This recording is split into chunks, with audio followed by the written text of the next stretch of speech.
Hey everyone, this is Tim from YourSix Studios. Today in the studio, I'm going to show you how to reset the login information on an app like YouTube, Netflix, or something like that on your Fire TV stick.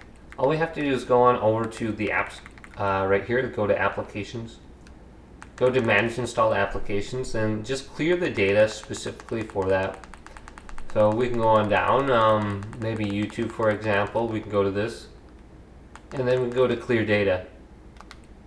Go to OK, and this is going to remove all the data for like your email address and stuff. And then we can go up to the top, let's go to launch, and it should just be the YouTube application now, and I'm not logged in. So it says get started, so I'm not logged in at all.